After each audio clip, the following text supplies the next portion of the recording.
అయితే ఒకసారి login logout అవుతే మంచిదేమో.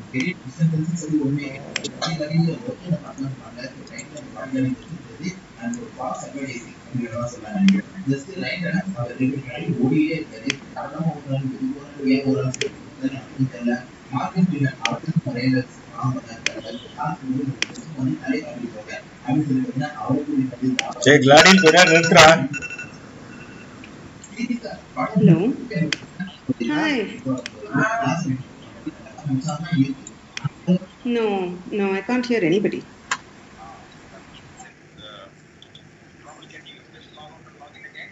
Sure, I'll do that. Okay.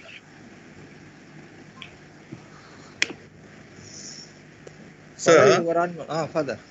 Madam is not able to hear anybody, so probably she has to. She has some problem, Father. She has to rectify. Either it is from headphone or anything. Phone కాదు, computer లోనే ఆమె ఏం చెప్పో కొద్దిగా చూడండి. ఇప్పుడు ఆమె మళ్ళీ login అయ్యి లాగ్ అవుట్ అవుతారు. చెప్పాను, అక్సెప్ట్ చేయండి. సరయు ఫాదర్, సరయు సరయు ఎస్ఏఆర్ ఇందాక ఉంది, same SAR Sarayu C guest అని ఉంది మళ్ళీ ఇంకా. yes father, that's what I can hear you. Now you are there, Sarayu. Yeah. Guest. Okay, can you see, can you open your video as well? Yes. Wonderful. You are important. Rest of us, whether we go off or doesn't matter. No, I disagree. We are all equally important. I think my speakers were muted like somehow with permission. So, but now when I rejoin, it works fine.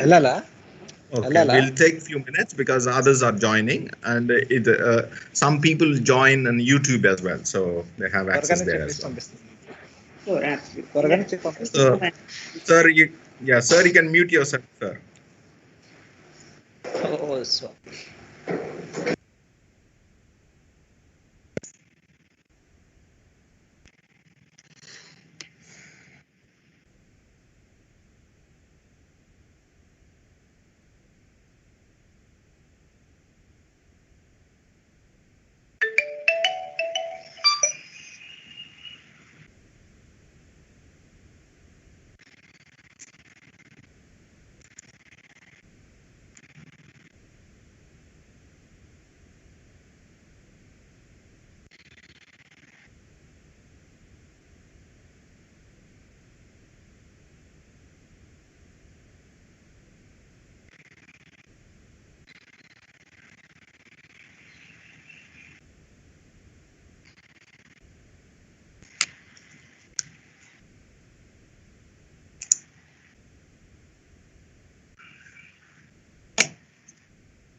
I have my video off, but I'm here.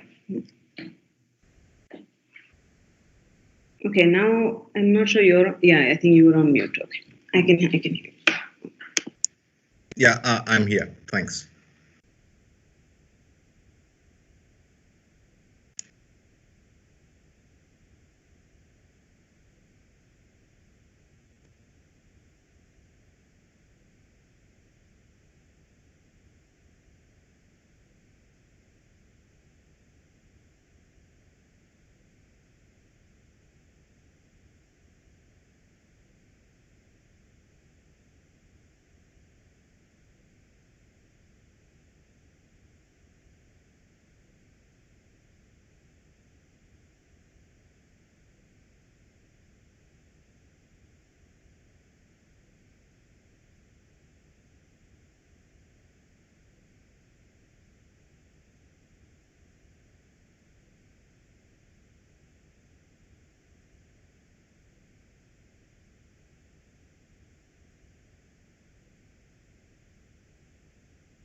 So good evening and greetings to all of you from Andhra Loyola Institute of Engineering and Technology and the Youth Empowering Service Jesuits.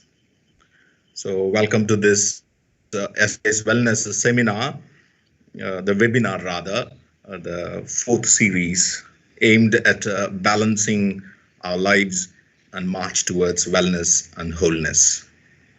And we are deeply aware that the deadly COVID-19 pandemic rips through India and the world, and almost no one remains unaffected. There is death, disease, and devastation everywhere. And the experience of grief and anxiety has become part and parcel of our life, of everyday life. And it is high time that we realize for ourselves that timely action and appropriate steps have to be taken in quelling these negative emotions before they engulf us, and before these negative emotions take away the joy and happiness and balance of our life. So this webinar aims at recognizing these areas of grief and anxiety in our life, and what are the things that precipitate these negative emotions in our life, and the steps that we can take in dealing with such slow poisoning and paralyzing emotions. And I'm delighted that we have this evening a good friend, a well-qualified, above all a good human being, a kind-hearted woman in the person of Sarayu Chandrasekhar. Just to tell you a few words about her. Sarayu is a systemic marriage and family therapist by training, and she has a private practice in Bangalore where she sees clients for individual, couple, and family sessions. She's also a clinical supervisor and provides individual and group supervision to other therapists in the field. She has earned her MS in Child Development and Family Studies, specializing in marriage and family therapy from Purdue University, United States of America in 2013, and also earned her MS in Psychological Counseling from Montfort College, Bangalore University in 2010. She's a clinical member of International Family Therapy Association. She has worked in various community clinic and private practice setting in Cayman Islands, US, and in India for the past 9 years. She has worked extensively with couples, families, and adult individuals on issues such as domestic violence, addiction, depression, anxiety, and various forms of trauma and interpersonal relationship issues. We are delighted, Sarayu, that you are able to take this time out for the benefit of many people who are watching now and who are listening to you now, and will do that even afterwards. So we are very grateful to you, and the virtual platform is all yours. Before Sarayu takes up, she prefers that we have an interactive session. So she would be delighted if we can pose some questions for her. She will be able to integrate these questions into her presentation.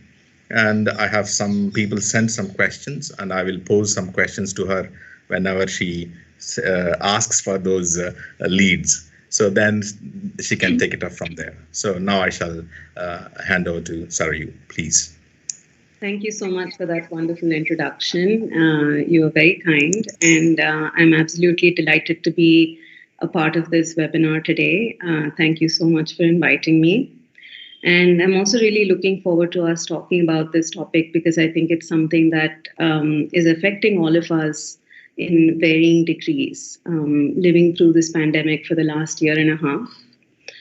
So I'm hoping that I can draw people's attention to just a few basic aspects of what anxiety might look like for them over this past couple of year and a half, 2 years, and grief and how these things might be playing out for them or their loved ones and how it looks like in their lives.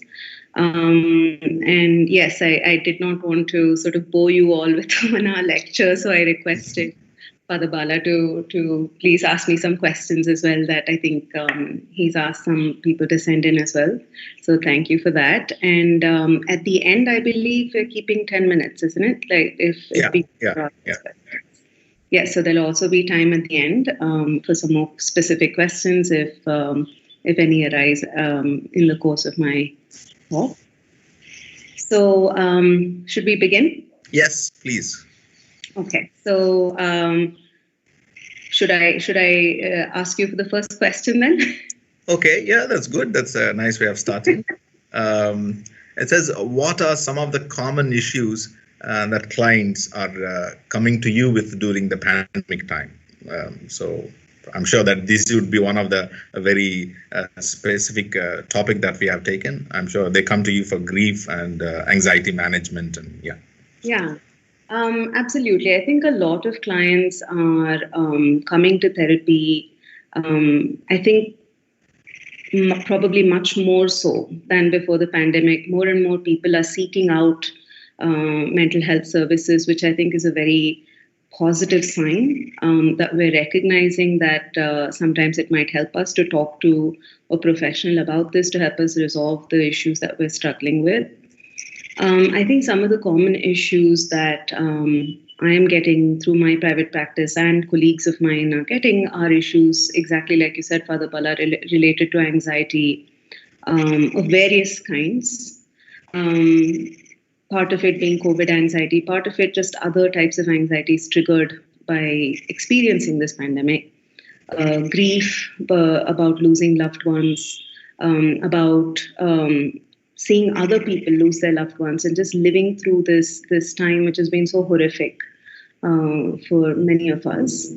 And alongside that, I think being in lockdowns and being isolated and cut off from our social support systems, I think that is also exacerbating some of the issues that most people were already dealing with in their lives. So things like marital problems, a lot of people report that those have become worse during the course of the pandemic because your usual coping mechanisms and your support structure has been sort of disrupted. You're stuck at home, you're not able to meet your friends, you're not able to go to work and talk to your colleagues. So I think that's enhancing things like marital problems, increased domestic violence. That has been something we're seeing a lot more of. Conflicts between family members, stress around finances, loss of income, loss of job, which many people have experienced during the pandemic. And one of the other interesting things is that a lot of people are accessing therapy because they're finding that past traumas are getting triggered by the current circumstances. So having experienced abuse or other forms of trauma in the past, maybe even in childhood, somehow that is getting triggered by the stress of the current situation. So a lot of people are also coming to therapy with post-traumatic stress disorder, PTSD-like symptoms because of that. So I think those are some of the things I can think of. Yeah. Just for the benefit of people who have no psychological backgrounds, this anxiety seems to be a common thing for many people, and we all experience these days. Can you explain a little more what this anxiety is all about and how it manifests in our own daily lives? Absolutely. I also want to differentiate between anxiety and stress. Stress is something all of us experience at some point or the other in our lives. And stress is the increased sense of irritability, tiredness, fatigue, feeling overwhelmed that happens to all of us when we're faced with a certain stressor. Say there is an important deadline coming up at work and you're really worried about being able to finish it and you're feeling stressed around those things, right? So that is what stress is, which I don't know a single person who can say they haven't been stressed at some point. I think we all are, and most of us experience stress at some point during the day, every day, perhaps, like for short periods of time. Anxiety is a slightly different thing. Anxiety is an intense persistent and excessive worry and fear about everyday situations. Right? So anxiety is characterized by intrusive thoughts about the things that we're worrying about. Say we're worrying about our health. And those thoughts keep bothering us off and on through the day, even when we're doing other things, even when we're occupied with other activities. Those thoughts are still intrusive. We're not able to completely get them out of our mind. And we feel like we don't really have control over those thoughts, that they're occupying so much of our mental space. And it can also lead to experiencing anxiety, can also lead to physical symptoms such as sweating, trembling, dizziness. A lot of people report feeling a tightness in the chest or a heaviness in the chest, butterflies in the stomach, or your heartbeat sort of racing, getting heart palpitations. So these are some of the symptoms of an anxiety attack. And sometimes that might last, a few minutes, up to 20 minutes, half an hour or so, and then pass. But the experience of anxiety is sometimes much higher and leads to almost a panicky kind of state. And then sometimes it's less intense, but it's always there. And it can really interfere with your daily activities. And I think one of the things to remember is that sometimes our anxiety about a situation is disproportionate. It's out of proportion with the actual danger or the actual cause, right? Say, I'm anxious about getting COVID, and we can talk more about COVID anxiety as well. Even if I'm sitting at home and I'm not going out and I'm not socializing, I'm not really exposing myself to any danger, just sitting at home, I might still be worrying about, have I contracted COVID? Every time like I sneeze, I'm thinking, is this COVID? Is that what's happening? Or every time I cough, I'm wondering that. So that's the kind of persistent, intrusive way in which anxious thoughts act on us. So that's some of the common experiences that people have of anxiety. Yeah, good that towards the end of your explanation, you said about COVID-19 anxiety. But this is a seasonal time where we get viruses and flu. So when we live together in a family and we have suspicions about each other, and somebody coughs, somebody says, I have fever. So not only the person experiences it, but also the other person living with the person who is having this also looks at or worries and makes a comment. So that also, I think, creates certain anxiety. So probably could you throw a little more light on what is this COVID-19 anxiety syndrome more specifically is all about? Absolutely. And I think I just want to point out, I just want to make a point of saying, I think some of that anxiety is also normal given the situation we've all found ourselves in. I don't think any of us in our lifetimes have experienced anything like this. And I think COVID as a disease, the symptoms are very like symptoms we get from a regular flu or a regular cold or something like that. So I think I want to also normalize for people, if you are having those thoughts, if you are having those worries, I think that's something many other people are experiencing at this time, right? So I think that part is normal. I think when it is a cause for concern is when it's really affecting your day-to-day life and it's really affecting your ability to enjoy your day-to-day life. So COVID-19 anxiety syndrome, as they call it, is something, scientists and researchers have sort of identified over the last year and a half, is an excessive fear of you or your loved ones contracting COVID. Its possible consequences, like what would happen if I get COVID.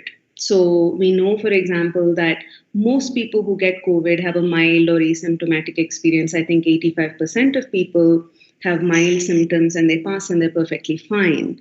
And it's a much smaller percentage of people for whom it becomes a more serious issue.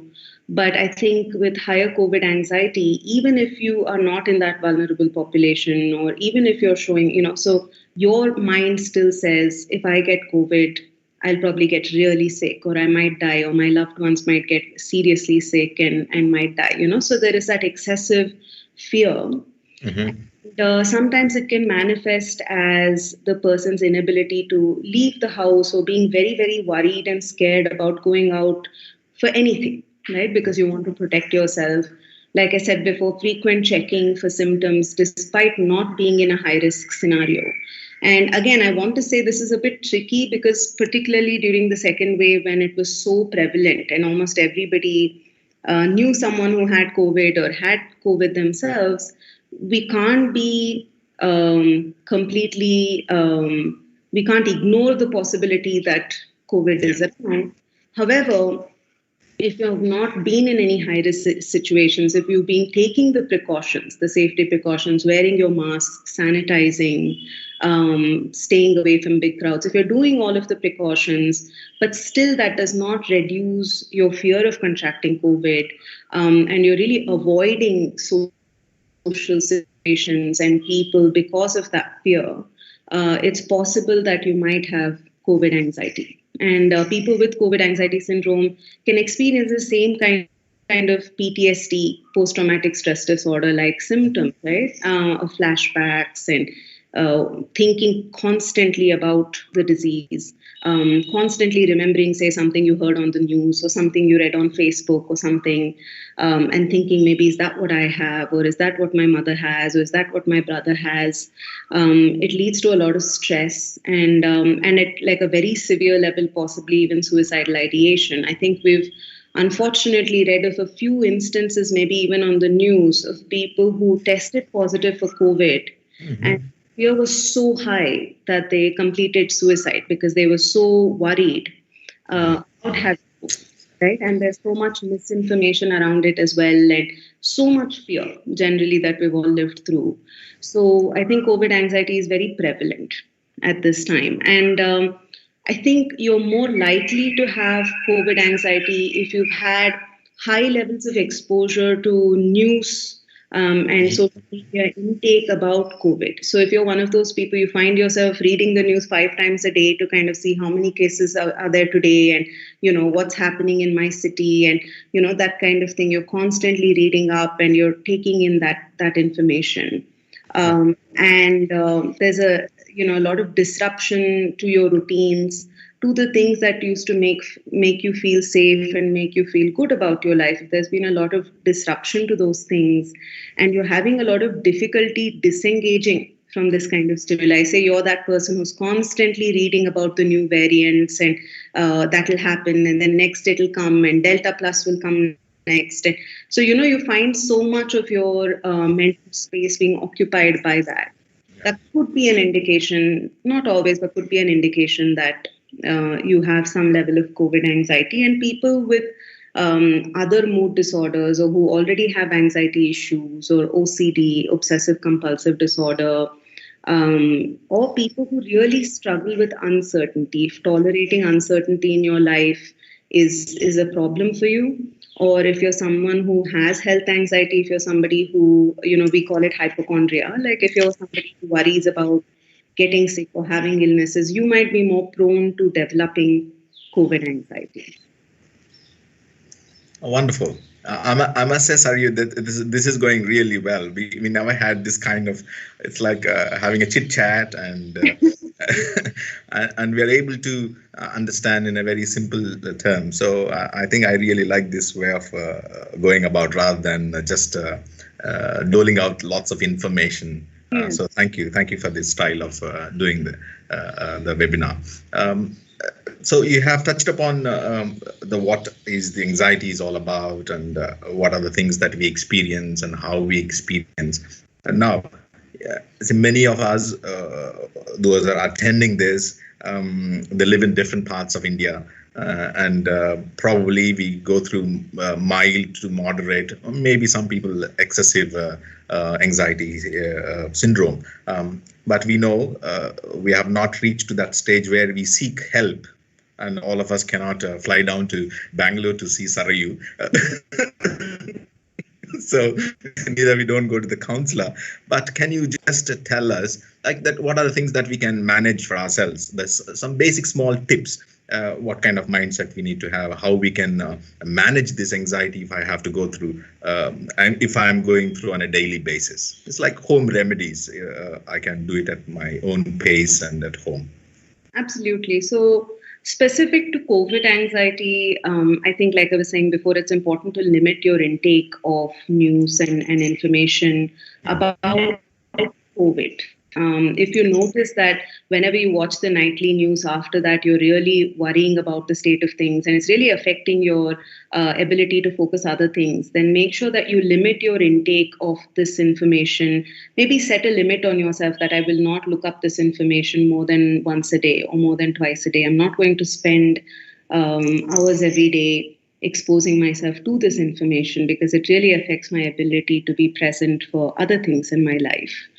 I think it also helps to try and actively seek out positive messages about the pandemic, for example, about the vaccinations and how effective vaccines are, or about improvements in the pandemic situation, that cases are coming down. Because what happens when we have anxiety is we're only looking at the negative aspects of the situation. We're only thinking about all the things that can go wrong, and we tend to catastrophize about those things. We really build them up in our minds.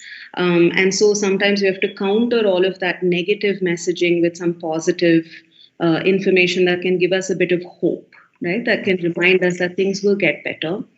I think when you're trying to return to normalcy, say in the city or the place where you live at, the lockdown has been removed and gradually you're getting back to normal routines, to take it slow in that return to normalcy. If you have COVID anxiety, to do it at a pace that you feel comfortable. And to gradually step out of your comfort zone. I think it is important for you to push yourself a little bit to step out of your comfort zone. Maybe you can take a walk with your mask and everything on without even coming into contact or talking to anybody else. You just go for a walk and come back, or you make a quick trip to the store and come back. But like to take those little steps to get out of your comfort zone and do it at a pace that you feel comfortable with. Maybe your friends are okay meeting in groups of people. Maybe you have family members who are okay going to watch a movie at the theater. And maybe that is just too anxiety provoking for you, right? And that's okay. I think we need to remember that everybody is coping with the pandemic in their own way. And one size does not fit all. I think we have to do what feels right for us.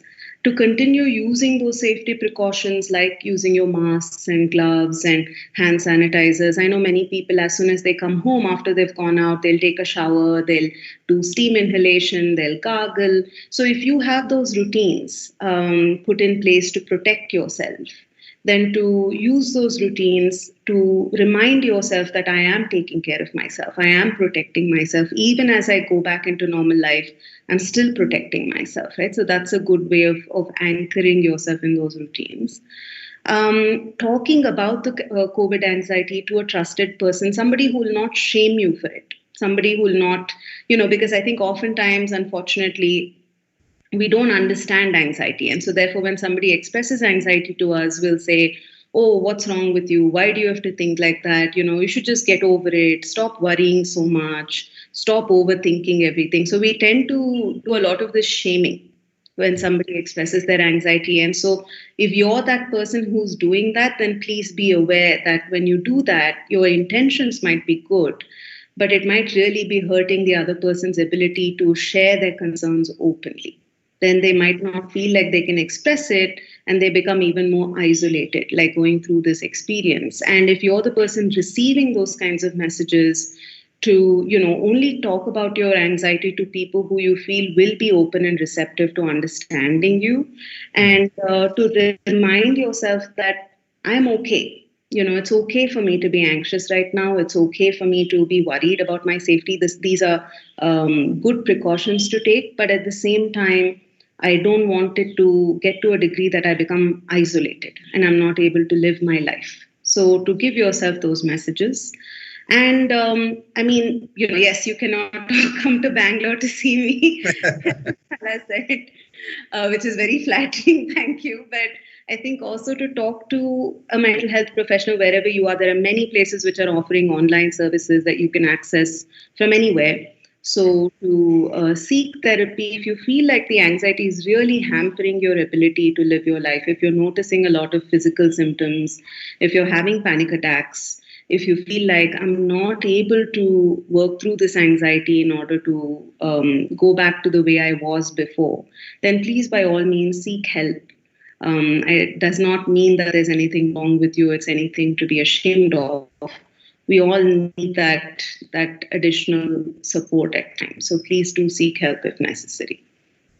Yeah, I just want to get away from that COVID-19 anxiety part of it. But that is not the only anxiety that as human beings we go through, because we are family people and some of students, and there is a professional life, and we have various types of lives that we live on a daily basis. So in every quarter of life that we have some anxiety and stress levels that we go through. So if you can name some of those anxiety and stress elements, and probably we can also continue that how we can deal with those anxieties as well. Because some of us, I may not go through COVID-19 anxiety, but I have other anxieties and stress points to deal with. Absolutely. Yeah. Thank you for pointing that out. I think, again, I'm going to keep it specific to the pandemic context. I think COVID anxiety is one form of anxiety that we might be experiencing, but I think a lot of us are experiencing anxiety about the changes to our lives, the abrupt disruption of our routines. If I used to get up every day and go for a walk and go have coffee, with my father would do this, go for a walk and then go have coffee with a friend, and then, come back home, and then you might get ready to go for work and then come back in the evening and maybe again go out for a meal or, whatever it is your routine was. A lot of these things have become abruptly disrupted because of the pandemic. Our options have become far more limited. So I think that causes a lot of anxiety, that change, and the wondering when things will return to normal.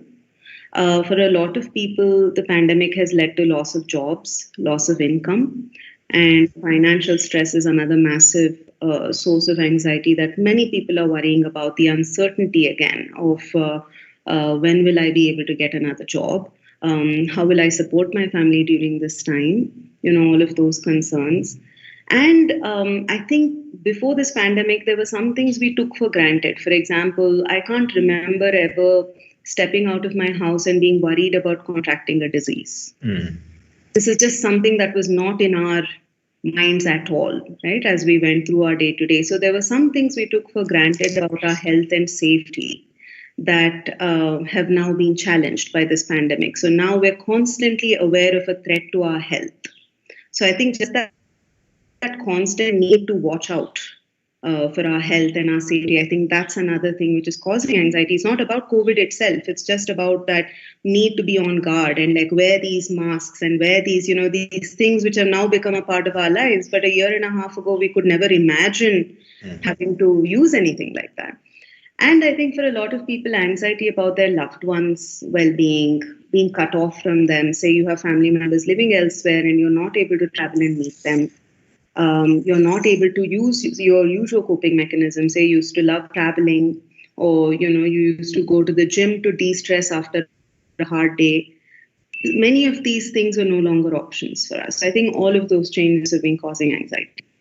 Okay.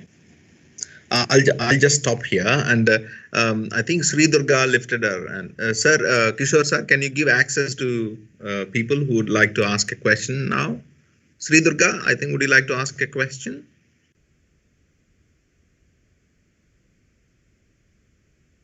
So Kishore sir, are you there?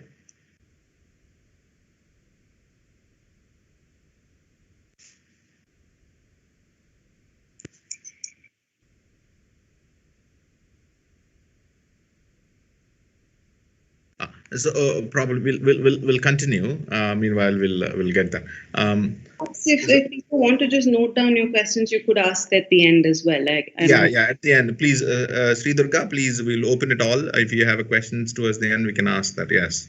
Thank you.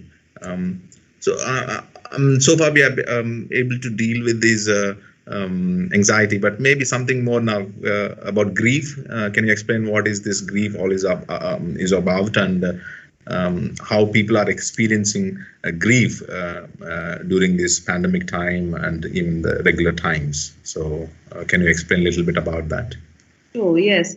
So grief is that anguish that we experience after a significant loss in our lives, usually the death of a loved one. And along with grief comes a lot of intensely painful emotions, sadness, anger, confusion, obsessively dwelling on the past, physical symptoms of distress because of having lost a loved one. So, somebody who's grieving, it might be that during this pandemic you're grieving because you lost people you love. I know very few people who have not lost. Say a family friend or an acquaintance or a family member or somebody very close to us, especially in the second wave. I think most people were affected. So you can have a very personal grief, like because of losing somebody you love. I also want to draw attention to something called vicarious grief, which is watching other people lose people they love. So even if I haven't lost somebody personally, to see one of my closest friends lose a parent, for example, witnessing her grief and how that affects me, right? Or just witnessing the grief of the community, witnessing the grief within our country, of how many people passed away. And you saw, especially during the second wave, all these messages on Twitter desperately asking for help, people talking about people they lost on all the different social media platforms. So even if you haven't lost someone yourselves, there was so much loss around us. And I think, as Father Bala was mentioning in his introduction, there was just so much loss around us throughout this last year and a half. And so I think all of that affects us directly and indirectly.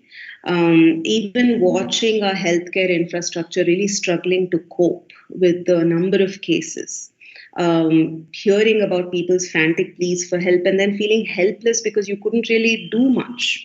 I know there was a phase we went through where people were asking for help with oxygen and getting remdesivir and all of these things. And many of us had to witness that without personally being able to do much to do so. And then some people really stepped up and did a lot as well. So there has been all of this, which would have caused for us that sense of loss and grief. I remember somebody comparing it to, back in like the world wars, people would go off to war, like young people would go off to war. And after the war, when things came back to normal, there were suddenly all these people missing who used to be a part of our lives before the war. So life never really looked the same. Even though the war was over, life never really looked the same. And I think this pandemic has been like that. Like even when we come out of lockdown from our houses and we go back to regular life, things are not the same because there have been so many losses that we've all experienced. So I think that's the kind of grief we're talking about. And the other kind of grief is what we call ambiguous loss, which is, it may not be that you've lost somebody you love, but you've lost a sense of control over your life, or you've lost a sense of predictability in your routines and in how your life is going to go. Or we've lost the belief that we can protect our loved ones. Like I know many people who, when they got sick or when their loved ones got sick, they weren't able to get them help. They were not able to get them hospital beds. They were not able to get them medication. And these are things most of us take for granted as being able to do when we need to do it. And maybe that is also a privilege, especially in cities, etc., having access to these facilities. But many people would take that for granted. And then suddenly we were confronted with the fact that even when I'm really trying, I can't get help. So we're losing all of these things as well. And so I think that's the kind of different levels of grief that people have been experiencing. And if you wouldn't mind me, Father Bala, just listing out a few symptoms of grief. It might manifest in crying, in physical symptoms, headaches, difficulty sleeping, feeling a lot of guilt, feeling a lot of, survivor's guilt, we call it, when we lose a loved one and say we weren't able to help them or we couldn't do what we wanted to do for them. A lot of anxiety, frustration, questioning the purpose of life, right? What does life mean to me now that this person is gone? questioning your spiritual beliefs. For a lot of people, their belief in God is something they began to question when horrific things happened in your life, and it really shook you up at the foundational level. Feeling very detached, like after the loss has happened, feeling very detached from the people you love, or you're sort of going numb a little bit, not really feeling much, isolating yourself from friends and family, experiencing loss of appetite, all sorts of physical and emotional manifestations of grief that one can experience. I can't hear you, Padma. Yeah. So you have listed down, there are many of us who go through this grief because we have lost a loved one, be it in the family, in the friends or circle, or well-wishers. But as you have rightly mentioned, the aspect of guilt, that I was unable to reach out to them, and I could not be at the person, or even as simple as I could not be present for the funeral. Yes. So, like any number of examples, yes. And people go through these deep down, and self-condemnation happens, self-judgment happens, and victimization. All these things are a part of this episode of grief that one is going through. So, can you, in a very simple way, now, if I am the person who is going through that grief right now in my life, so how can I come out of this, or rather slowly take steps to move out of that episode to a normalcy? I put in inverted commas, normalcy, so that I can continue with my life. Yes. And, I think that point about not being able to attend funerals was such a significant thing, because, again, these are the rituals that we all have to kind of come to terms with the loss, come to terms with the death. And even that, many of us did not have the privilege of being able to do. So it has been a very cruel kind of loss.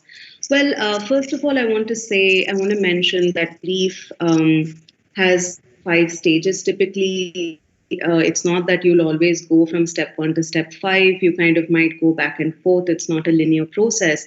But typically, when you first experience grief, there will be denial. There will be a sense of this is not happening, or this is not real. And we might spend some time just in that sort of numb state of shock that such a thing has happened to us.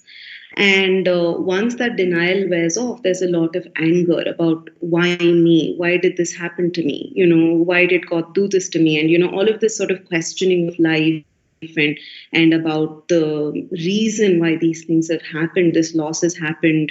Even anger, perhaps sometimes towards the person who passed away, for like, why did you leave me? Why didn't you fight harder? We know that that's not realistically possible, but we still experience that anger. And I think it's important to allow yourself to experience that anger as well, because when we try to push it down, it lingers.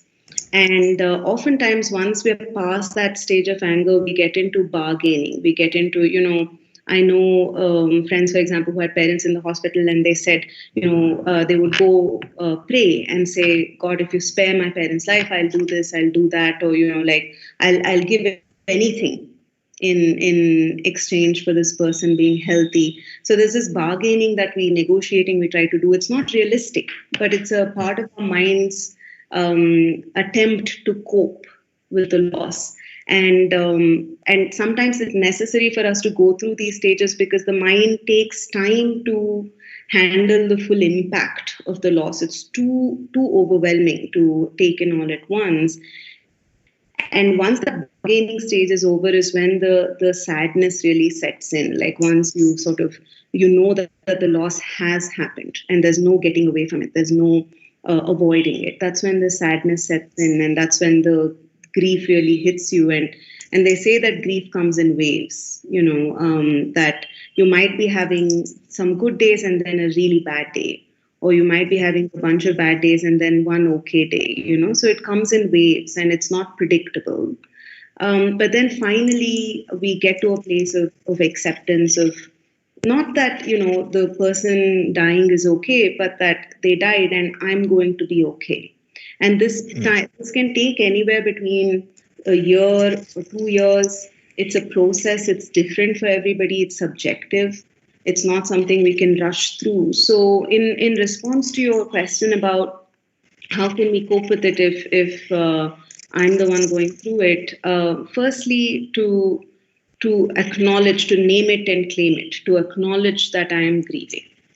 Acknowledge that you're grieving, acknowledge that all the ups and downs you might be having, are normal, and that you're going to go through your own journey with grief, which might not look like that of your other family members, or other people in your life might say, okay, it's been a couple of months now, move on, you can't keep dwelling on it, and again, I think people are trying to help, but it's not very helpful when we give those messages to someone who's grieving, because grief happens at its own pace.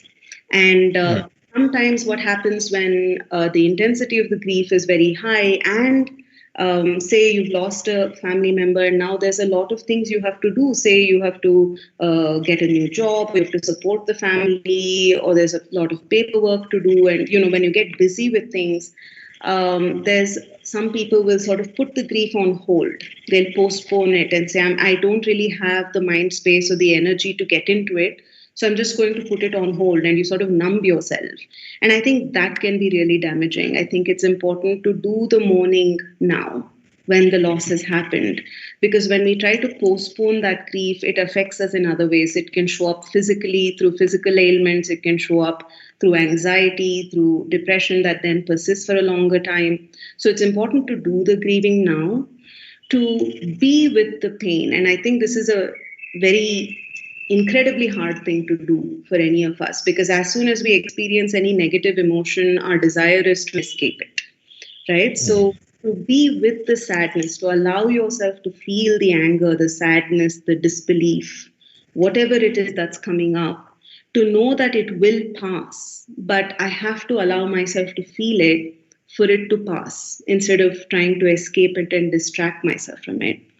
I think journaling, like writing about your feelings, taking 10 minutes or 15 minutes in a day to just put down what's happening for you, what thoughts are going through your mind, what you're feeling, is very helpful as a way of putting words to the pain. Sometimes it helps to be able to talk about it or to write about it, so that it gets out of your mind onto paper, and that's another way of helping ourselves process the feelings.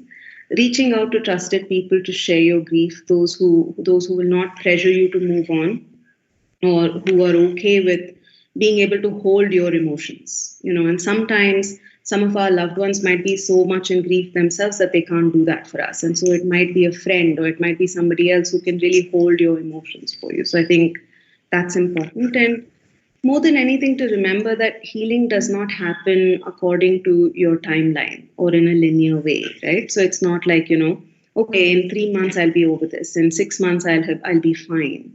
It happens in waves, and it'll affect it. It's so subjective for everybody. To be kind to yourself, to be compassionate to yourself in the process of experiencing grief, knowing that it will get better. And again, if it feels too overwhelming and you feel like you can't cope, once again, I would say, it's always helpful to talk to a mental health professional if you have that option. Again, because that provides a safe space for you to do your grieving if you're not able to do that at home or with your family members. So those are some of the things. I don't think there are any tips really to help this process. I think we have to go through it one way or the other. But these are some things we can remind ourselves of as we go through it. Yes, rightly said. There is no quick fix for everything, and each individual is different, and each person is different, and levels of our grief is different. Yes. So we got to keep trying and trying and trying until we reach to a level of understanding and acceptance, as rightly said, acceptance. There is something that we cannot do. There is something that we cannot do, but rather, but just accept. Yeah, so wonderful. We have done so far very well. I think more or less we have had enough of material to understand what are the aspects of grief and the anxiety, and how we feel, and what are the things that we can do Probably I'll leave it open for questions. If there is anybody who would like to ask a question, please do so. Please do. And we shall conclude shortly, so we can take a few minutes for questions.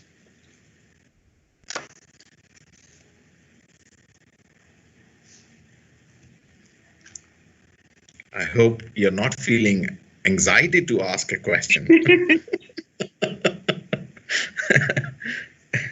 Yeah. I'm trying to see.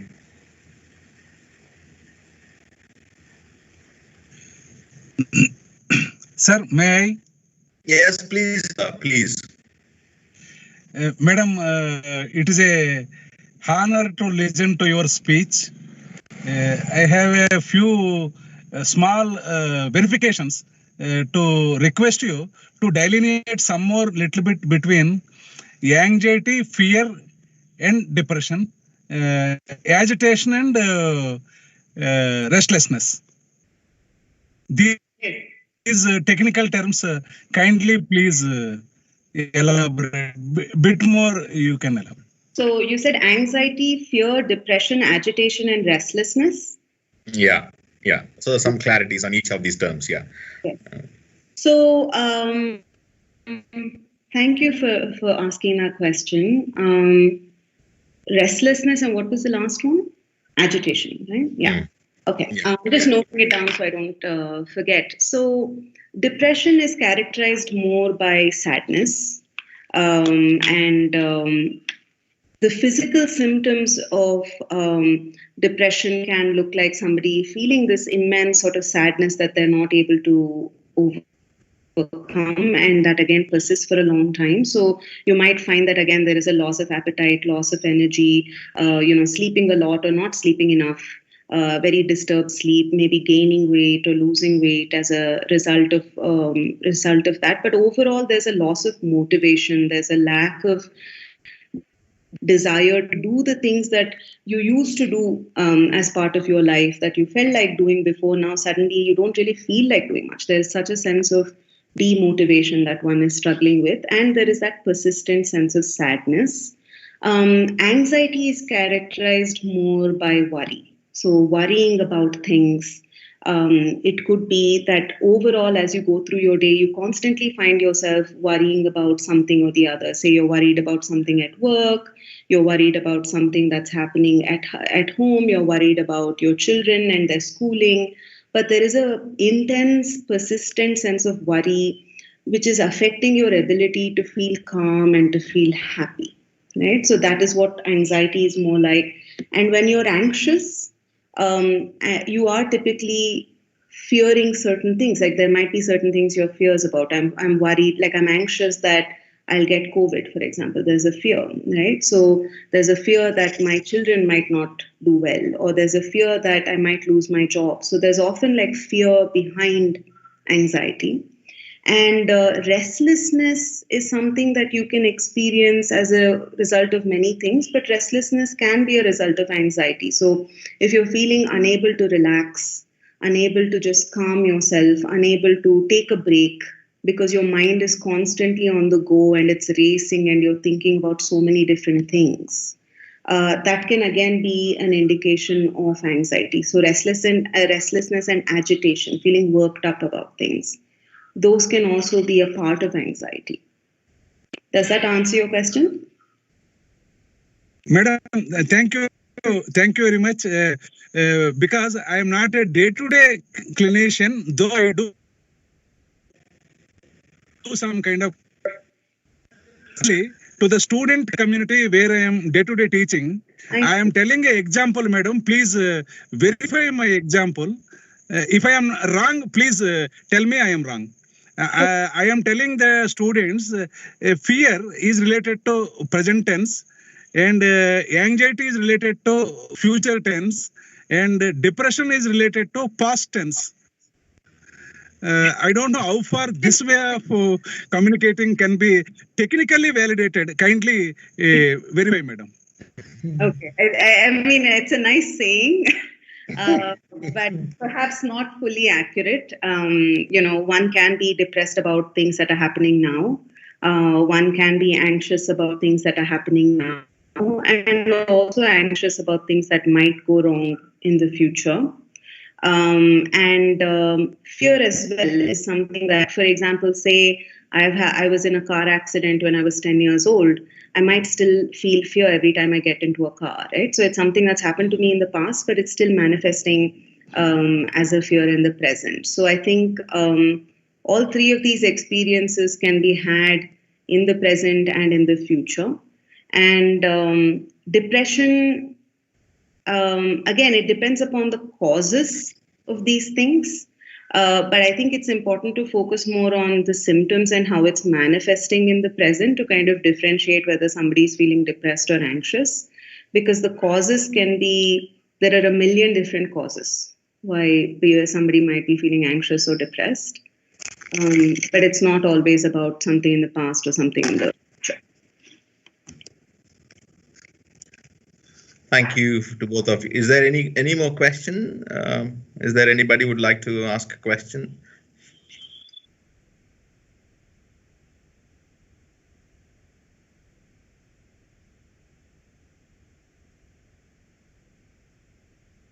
No question is a bad question. Every question is rather intelligent.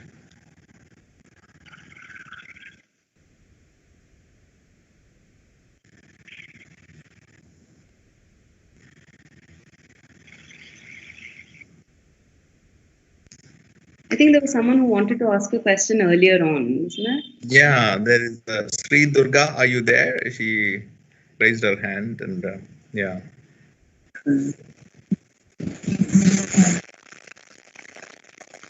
Hello Yes, please. Yeah.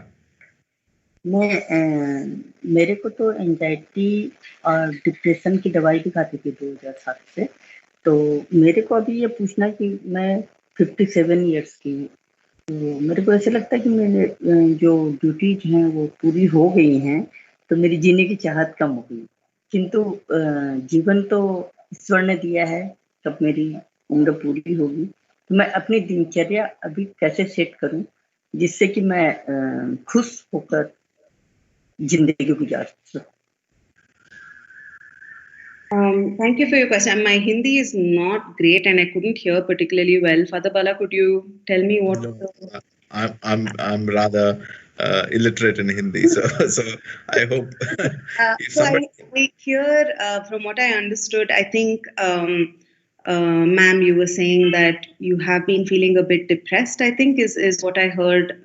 That you're not really feeling happy in life. And that maybe you were taking some medication, and I think that's the part that I understood. Can anybody else just repeat what the question was? I didn't hear. I'm so sorry. Yeah. Sorry, yeah. Yes. So, yeah, Parul. Translate it. Yeah, this is my mother. Please. Hi. Okay, please. Can you please yeah, say it in English, Parul? Yeah. So she's saying that she's 57 and she says that her duties are over, and that's why she doesn't have the desire to live, or that it's reduced. And however, life has been given by God, and she'd like to ask, how can she create her timetable in a way that she experiences more motivation? कैसे मैं अपनी दिनचर्या बनाऊं, कैसे हम अपना समय पास करें? How can she be happy and spend time? How can she create a timetable to inspire her? Yeah, more meaningfully. How can she live her life more meaningfully and motivate herself to live her life, isn't it? Yeah. And Parul, you were saying, what was that first thing about work? She experiences that her duties are complete. Okay. So first of all, I just want to say, thank you for sharing that, and thank you for asking that and for being open to sharing that with the group. I really appreciate that. And thank you, Parul, for translating. I think, this is obviously a serious enough concern that I don't think it would be fair for us to come up with some sort of quick fix solution to say, you should do this and you should do that, and that will make things better. I think we need to understand more about your particular situation and what is causing you to feel depressed and feeling like life is not worthwhile.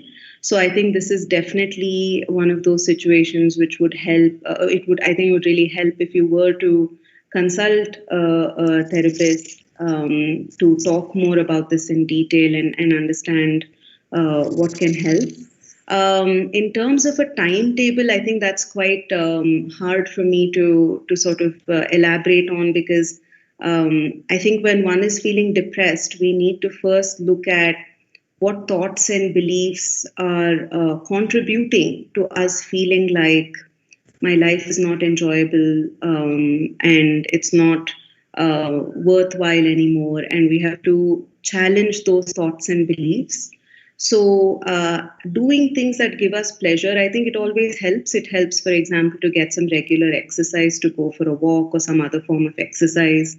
I think it helps to make time every day to connect with people that you love. Maybe it's your family, maybe it's friends, to make sure that you make that a part of your day.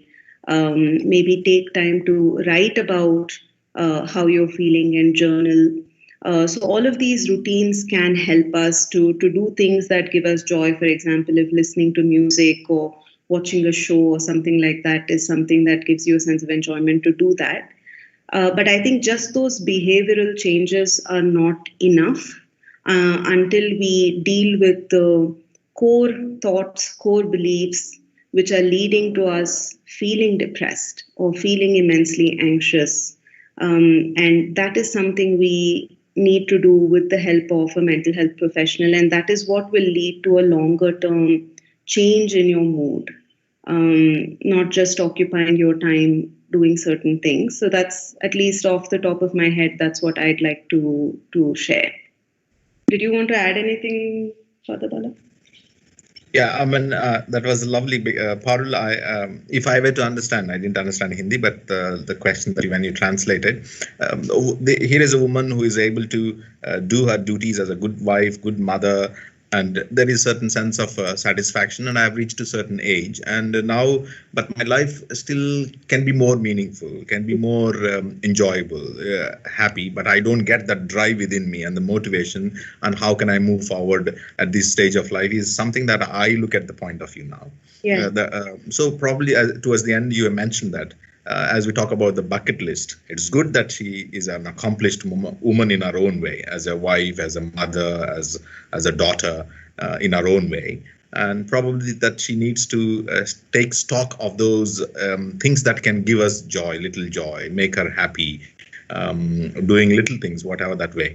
Make a bucket list and keep ticking off, because these things she could not do because she was a busy daughter, busy wife, and busy mother. So and that might be her essence. Yeah. Adding to your point of feeling that lack of purpose. Yeah.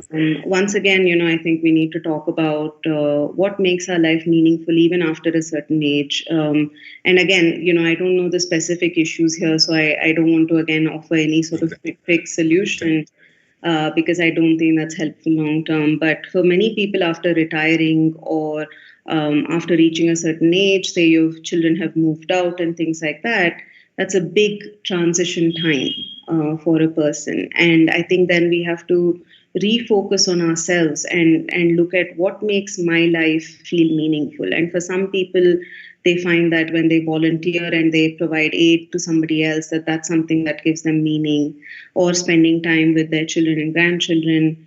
It depends upon our values and our priorities and what makes life feel fulfilling for us.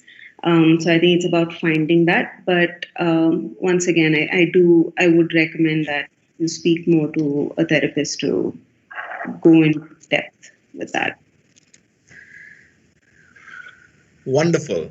Thank you very much, Parul, and a big thanks to Mother as well for expressing herself and giving us more scope to help each other. So thank you once again. And thank you the other sir as well who has raised the question. And thank you other participants who sent me the questions well in advance, and we're able to connect and have this wonderful, meaningful, informative session. And I'm sure the job is ours now. The tasks are given to us, and it's up to us to take it forward and to help ourselves in our own way. Nobody can help us unless and until we prepare ourselves to help ourselves.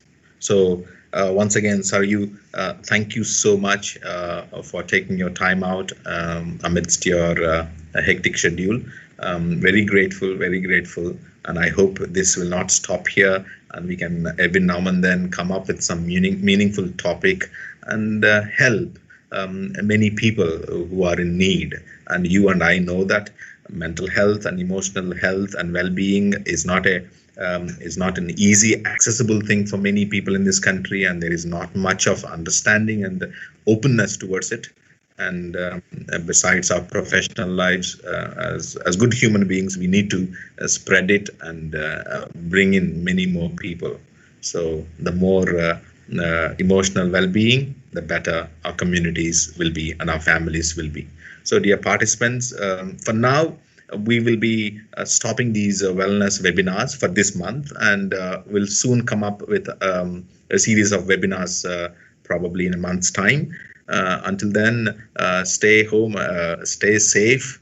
But whenever you get a chance to go out, please do go out and experience joy and meaning in life outside as well, but taking all the precautions. With regard to the feedback form, it is available in the YouTube link description, and you can just log in there. The link has been sent to you in your WhatsApp or in the mail.